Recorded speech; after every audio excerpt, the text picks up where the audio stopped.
Monetize ka na ba sa NStream Ads? Kung monetize ka na, para sa iyo ang video na ito. Para kumita ang inyong mga video, kailangang naka-turn on yung ads on video na nasa itaas. Kung paano, sundan nyo lang ang video na ito. Pumunta lang po kayo sa inyong Facebook account. Pagkatapos po, pindutin nyo po yung 3 lines sa taas. Pagkatapos, hanapin po ninyo yung inyong professional dashboard. Pakipindot po.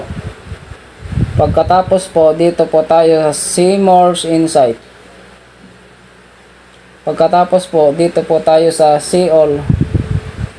Pagkatapos po, dito po tayo sa video sa taas. Ayan. Pumili lang po tayo dyan ng isa sa ating mga video. Yan. Dito po tayo sa Settings. Yan, makikita po natin dyan yung ads on video. Kailangan pong naka-turn on po yan para kumita po yung ating mga video na ina-upload.